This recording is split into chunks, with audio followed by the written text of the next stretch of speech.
Ah, enfin, le Dragon Ball des webtoons est en animé. J'ai hâte de vous donner mon avis sur ce premier épisode. Mais avant ça, générique.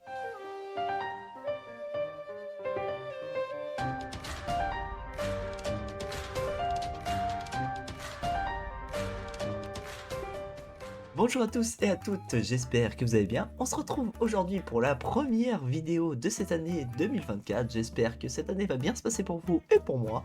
On va voir et je vais essayer de vous divertir encore plus sur cette chaîne. Aujourd'hui, on se retrouve pour le premier épisode de l'animé Solo Leveling. C'est un webtoon qui est pour moi en gros un initiateur, celui qui a fait connaître les webtoons dans le monde du webtoon. Donc c'est dans un des premiers et j'adore ce webtoon. Et en fait, j'attendais beaucoup cet animé. Et du coup, on va discuter des points forts et des.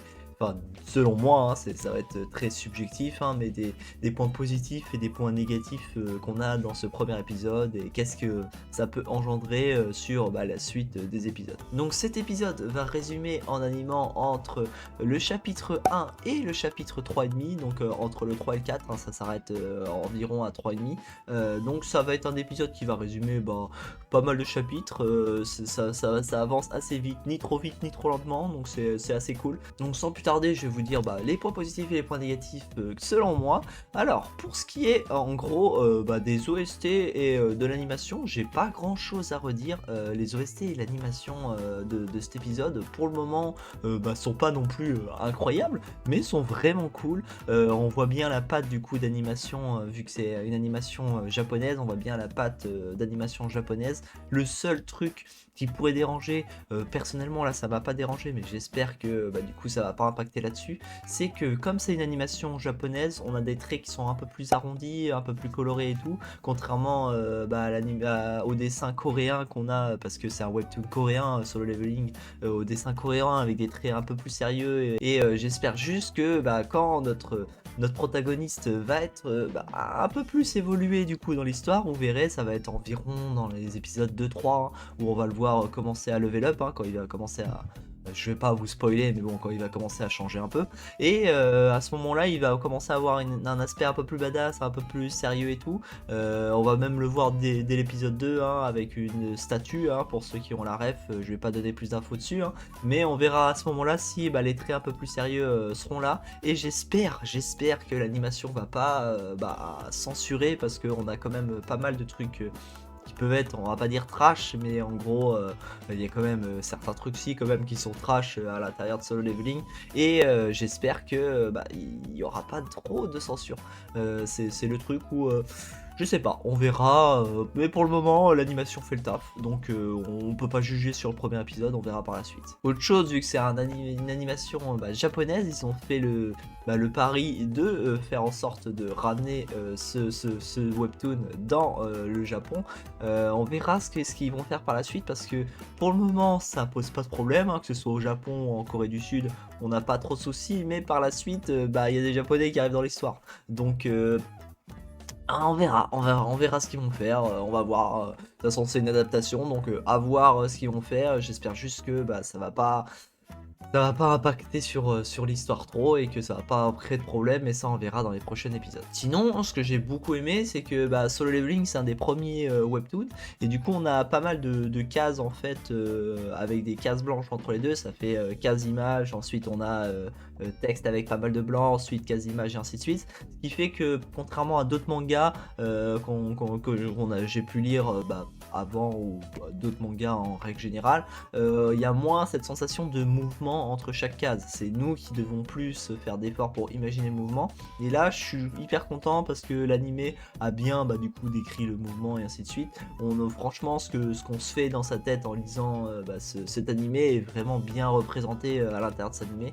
Et franchement, c'est hyper cool. Surtout qu'en plus, on a des plans qui sont pas mal.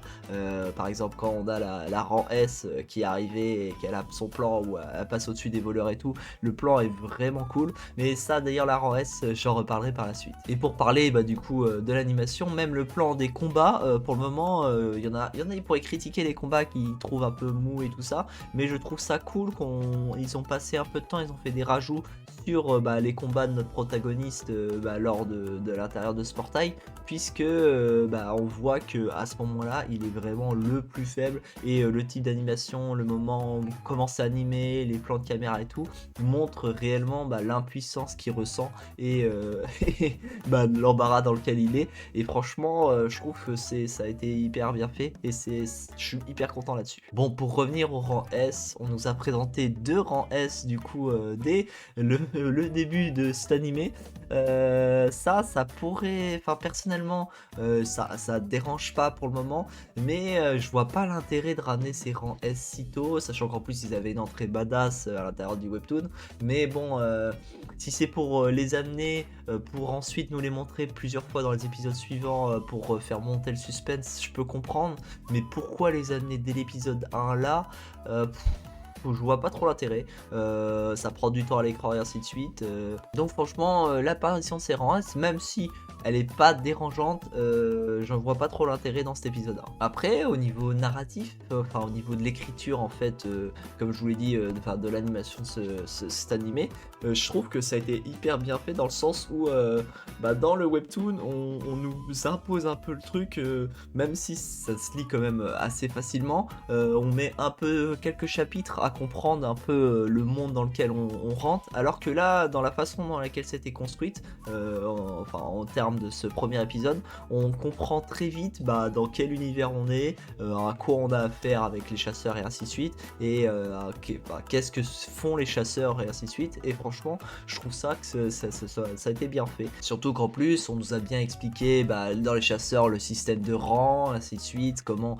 évoluent ces chasseurs du coup qui ne peuvent pas évoluer au sein de ce monde, franchement, et du coup les différentes hiérarchies et tout, ça a été hyper bien expliqué. Bon, pour résumer cet épisode, c'est un épisode qui est pour le moment comme les 1, 2 et 3 premiers épisodes, je pense, vont être... le troisième épisode, je pense ça va commencer à changer un peu, mais en gros c'est des épisodes qui imposent la base, donc ils sont pas exceptionnels, mais ils sont vraiment cool. Enfin, les épisodes qui posent les bases comme ça peuvent être ennuyants. Je pense notamment par exemple à la première version d'Hunter x Hunter, où les premiers épisodes, il y en a certains ils aiment pas parce que ça pose le décor et ainsi de suite avant de vraiment passer à l'action. Là je trouve que c'est des épisodes qui pas ne sont nuls, mais et justement au contraire sont cool, mais imposent des bases, donc ne sont pas encore exceptionnels, donc il faudra attendre quelques épisodes pour se faire réellement un avis sur cet animé. Mais ça annonce de bon augure, je trouve, pour le moment. Il y a juste les petits points que je vous ai dit, le fait qu'ils ont amené ça au Japon et qu'ils aient ramené des rangs S pour le moment, qui on verra par la suite peut poser problème, et pour moi personnellement. Mais voilà, c'est tout pour cette première vidéo aujourd'hui. N'hésitez pas à mettre dans les commentaires votre avis, à liker si vous avez kiffé cette vidéo, et on se retrouve une prochaine fois pour une prochaine vidéo. Ciao, c'est Jean.